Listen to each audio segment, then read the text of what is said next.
అందరికీ కూడా వందనాలండి. గడిచిన వారం నాకు దేవుడు ఎంతో కాచి కాపాడాడండి. చావుబోతు నుండి నన్ను లేవనెత్తి నీ యేసయ్యకు వందనాలు చెప్పుకుంటున్నానండి. గడిచిన వారం ప్రార్థన పద్ధమని రెడీ అయిపోయామండి. రెడీ అయిపోవడానికి వీళ్ళబాబు కొంచెం పేసి పెట్టడంతో లేట్ అయిపోయింది, ఆగిపోయామండి.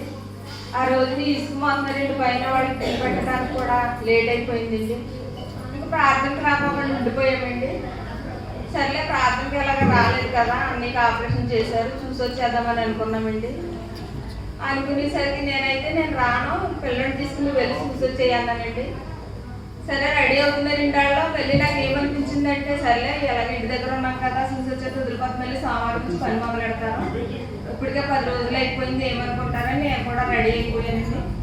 ఎక్కడికి రెడీ అవ్వాలన్నా నేను తిట్టించుకోవాలండి. ఎక్కడ ప్రయాణమైనా తిట్టించుకుంటాను, నేను కొమ్ముకి రెడీ అవ్వను. అలాంటిది దాన్ని ఆ రోజు తొందరగా రెడీ అయిపోయి ముందే కూర్చున్నాను నేను. సరే వెళ్ళేటప్పుడు బాగానే వెళ్ళామండి. ఫ్రూట్స్ తీసుకొని వెళ్ళేటప్పుడు పేషెంట్ దగ్గరికి వెళ్తున్నాం కదా అని అన్నప్పుడు సరే అన్నారండి. కైటం దాటిన తర్వాత ఫాస్ట్ గారికి తెలిసింది ఆ రూట్ నాకు గుర్తు రావట్లేదు. అది స్పీడ్ బ్రేకర్ ఉన్నదని చూసుకోలేదు, ఎక్కించేశారు. పల్సర్ బండి కదా, అదేమి జంపింగ్ ఇచ్చేసి నేను పడిపోయానండి. పడిపోవడంతో బండితో పాటు సత్యనారాయణ గారు కూడా నా మీద పడిపోయారండి. నా మీద పడిపోయి చనిపోయాను అనుకున్నారు. నేను నాకైతే మాట రావట్లేదు. బండి పడిపోయింది, ఆయన పడిపోయారు నా మీద. నాకేమో కంగారు వచ్చేసి నాకు మాట రావట్లేదు. ఈయనైతే నేను చనిపోయాను అనుకున్నారు. చనిపోయాను అనుకుని కంగారు పడిపోయి బండి ఎట్టుకుని లేకంటున్నారు. నేను లెగలేకపోతున్నాను. లుక్కుబాబు ఏమో అమ్మ లేగమ్మ అని చెయ్యట్టు లాగుతున్నాడండి. అయినా లెగలేకపోతున్నాను నేను.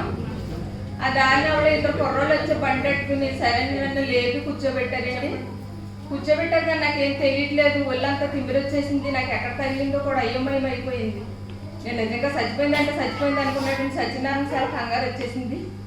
ఇలాగా ఆ దారిని చాలా మంది వచ్చి పోగొడిపోయారండి. అప్పటికే 20 మంది దాకా వచ్చేసారు. లేగమ్మని ఎవరైతే పట్టుకుని లెగదీశారండి.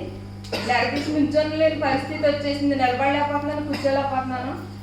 పని మీ డాక్టర్ ఎవరైనా ఉంటే ఫోన్ చేయండి అన్నారండి. డాక్టర్ ఎవరైనా ఉంటే ఫోన్ చేయండి. ఈయనకి కంగారు వచ్చేసి సేపు వచ్చేసి ఎవరికి ఫోన్ చేయను అంటే, లేకపోతే కానీ మంచినీళ్ళు అట్టించండి అంటే మంచినీళ్ళు కూడా లేవు. ఎలాగ ఎక్కడికి వెళ్ళాలనేటప్పటికి అతని దగ్గర ఎవరి మంచినీళ్ళు బాటిల్ ఉంటే ఇచ్చారండి. ఆ బాటిల్ పెట్టుకుని మంచినీళ్ళు కడిగి మొహం కడిగి నీళ్లు తాగమ్మా, ఎక్కువ తాకో, 2 గుట్టల కంటే ఎక్కువ తాక అన్నారంటే 2 గుట్టలు తాగని కూర్చోలేకపోతున్నాను. సరే దగ్గర ఏదన్నా హాస్పిటల్ ఉంటే హాస్పిటల్ తీసుకుపోండి అన్నారు. ఆ రూట్ని ఎవరో డాక్టర్ గారు అతను చూసారండి. చూసి పల్స్ అయితే బాగానే ఉంది, ఎక్కడ తగిలిందమ్మా, నా గుండెలకు బాగా తగిలేసిందని సైడ్ చేసి చెప్తే నేను మాట రావట్లేదు. అయితే అర్జెంటుగా ఏమన్నా హాస్పిటల్కి తీసుకుపోమన్నారండి. గవర్నమెంట్ హాస్పిటల్కి తీసుకెళ్తే అప్పుడు చూసి ఇంజక్షన్ చేసి 2 ఇంజక్షన్లు చేసి బెళ్ళలు ఇచ్చి నొప్పికి సరే ఎక్కడ తగిలిందమ్మా, గుండెలకు తగిలింది అన్నానండి. ఇవి అర్జెంటుగా పాలకులు తీసుకుపోండి ధర్మ హాస్పిటల్కి, నేను ఇక్కడి నుంచి ఫోన్ చేస్తాను, అక్కడ ఒకటి చూస్తుంది, వెంటనే ఇవి తీసి తీయించాలి, ఎక్స్రే తీయించాలి అన్నారు. సరే నేనైతే అక్కడ దాకా కూర్చోలేను, వెనక్కి కూడా రాలేను. నన్నైతే అన్నయ్య ఇంటికి తీసుకెళ్ళిపో, దగ్గరకు వచ్చేసాను కదా అక్కడ పడుకుంటాను నేను అన్నయ్యండి. సరే అని తీసుకెళ్ళిపోయారండి.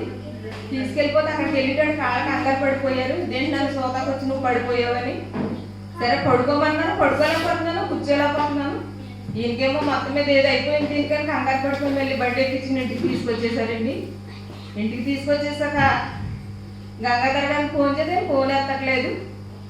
పడుకో అంటున్నారు, నేను పడుకోలేకపోతున్నాను, ఏడుపు వచ్చేస్తుంది. అప్పుడు ఒక పాపలు తీసుకెళ్ళిపోతాను రవికు ఆటో కట్టించంటే ఊళ్ళో కాపుల ఆటో పంపించాడండి. ఆ ఆటో మీద పాలకులు తీసుకెళ్తే ఆదివారం కదండి, ఏ హాస్పిటలే లేదు, రాజీవ్ హాస్పిటల్కి తీసుకెళ్ళారండి.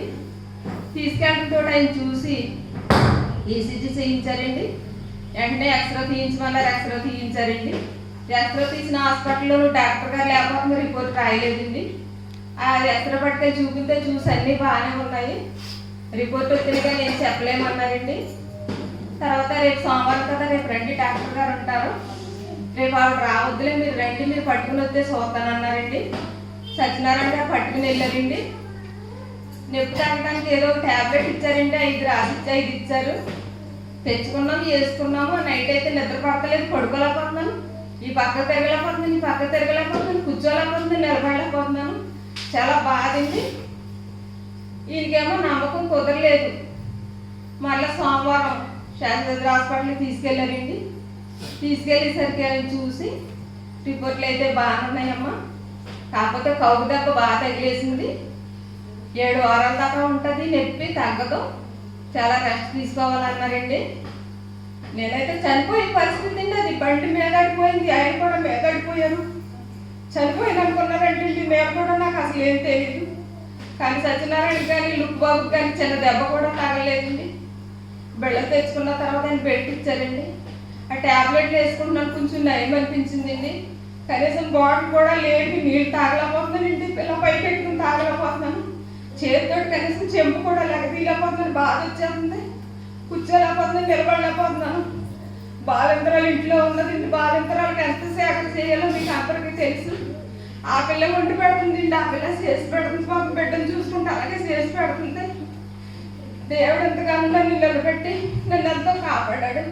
ఈ రోజు నీ మందిరంలో నన్ను నిలబడడానికి దేవుడు నన్ను రక్షించాడు, నాకు ఎంత చోటు ఇచ్చాడు.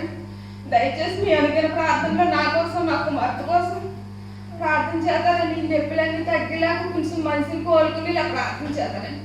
చర్చిగాడికి నడిచి రావడానికి కూడా ఆవేశపడిపోయానండి. సాక్షి చెప్పి టయానికి వచ్చాను, కానీ ఆవేశం ఎక్కువైపోయి కూర్చోబడిపోయాను.